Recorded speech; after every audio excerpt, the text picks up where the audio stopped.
परंतु हम इस भ्रांति में रहते हैं कि वो है नहीं। भगवत प्रेम ये बताइए, आपने हवा को देखा है? नहीं देखा है ना? ऐसे ही ईश्वर भी है। जैसे हवा को हम महसूस करते हैं, ऐसे प्रभु को भी महसूस करिए। अरे ये माटी का शरीर बोल रहा है, चल रहा है, गा रहा है, सुन रहा है कि नहीं? हंस रहा है। और क्या प्रमाण चाहिए ईश्वर का? कह दो बांके बिहारी लाल। तो ब्रज में रहना है तो क्या कहना है? तो भगवत प्रेमी भगवान कन्हैया ने कहा कि तुम यहाँ क्यों आई हो? जाओ और जाकर के अपने अपने पतियों की सेवा करना। भगवत प्रेमी गोपियों ने कोई उत्तर नहीं दिया। भगवान कन्हैया ने कहा कि मैं तुम्हें एक कथा श्रवण कराता हूं, सुनिएगा। गोपियों ने ऊपर को दृष्टि डाली भगवान कृष्ण की ओर, क्योंकि नीची नजर डाल के खड़ी है। तो भगवत प्रेमी भगवान कन्हैया ने कहा कि सुनो देवियों, हे महाभागाओ, गोपियों सुनो। एक नारी अपने घर के आंगन में चावल बीन रही थी।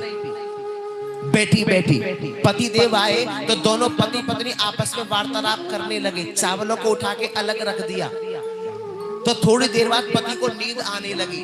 पति ने क्या काम किया? पत्नी रानी की गोद में सर को रख के वहीं भूमि पे ही सो गया। उस नारी का एक 15 महीने का नन्हा सा बालक है जो कि घुटमन घुटमन चलता है। और उस नारी के घर के आंगन में अग्नि कुंड भी है, और जिस अग्नि कुंड में अग्नि प्रज्वलित भी हो रही है। अब उस नारी का 15 महीने का वो नन्हा सा बालक सज्जनों अग्नि कुंड की ओर जा रहा था। वो नारी सोचने लगी कि मेरा बच्चा अग्नि कुंड की ओर जा रहा है, कहीं ऐसा ना हो कि मेरा बच्चा अग्नि कुंड में गिर ना जाए, जल ना जाए, राख ना हो जाए। अब अगर मैं बच्चे को बचाने जाऊं तो मेरे पति अभी अभी आके सोए हैं, इनको सर रखो मेरी गोदी में। अगर मैं उठूं तो मेरे पति की निद्रा खुल जाएगी, मतलब मेरा पतिव्रत धर्म नष्ट हो जाएगा। वो ये विचार कर रही है। अब अगर मैं बच्चे को ना बचाने जाऊं तो मेरा बच्चा अग्नि कुंड में जल के राख हो जाएगा। सज्जनों को धीरे धीरे घुटमन घुटमन घुटमन घुटमन वो 15 महीने का उस नारी का बच्चा अग्नि कुंड के पास पहुंच गया। और उसने जा करके झांकने लगा। जैसे झांकने लगा और थोड़ी देर बाद ही उस बच्चे ने अग्नि कुंड में छलांग लगा दी, गिर पड़ा।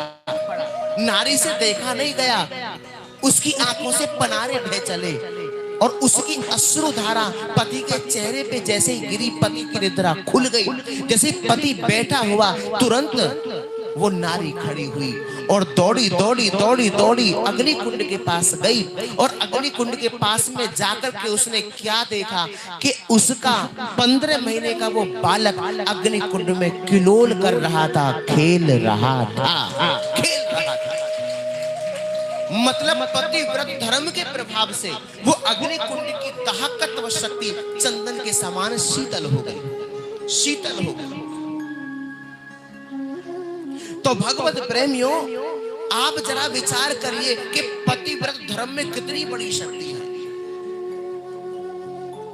इसीलिए कृष्ण कह रहे हैं कि मैं तुमसे यही कहना चाहता हूं कि जाओ और जाके अपने अपने पतियों की सेवा करना।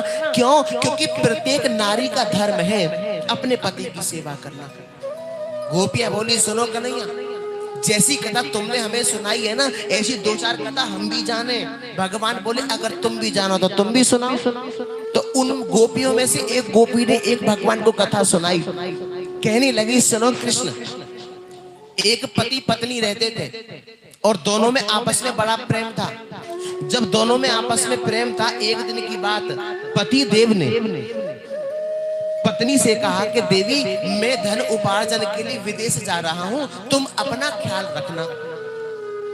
पत्नी रोने लगी और रोती रोती कहने लगी, स्वामी क्या आप नहीं जानते मैं आपसे कितना प्रेम करती हूँ, और शायद आप ये भी नहीं जानते कि मैं आपके बिना अकेली रह नहीं पाऊंगी, और आप फिर भी मुझे छोड़ के विदेश जाना चाहते हो। पति ने कहा, देवी चिंता ना करो, रो मत देवी, चिंता ना करो। देखो सुनो, मैं तुम्हें एक मिट्टी की मूर्ति बना के देता हूँ और उसे मैं समझ के, मतलब पति समझ के उसकी पूजा करना, उसकी सेवा करना। नारी ने कहा, पत्नी ने कहा कि स्वामी कोई बात नहीं, जिस दिन जिस समय मेरे माता और पिता ने आपके साथ मेरा विवाह किया था, मेरी माँ ने कहा था कि बेटी पति की आज्ञा का हमेशा पालन करना। कह दो जय श्री कृष्ण।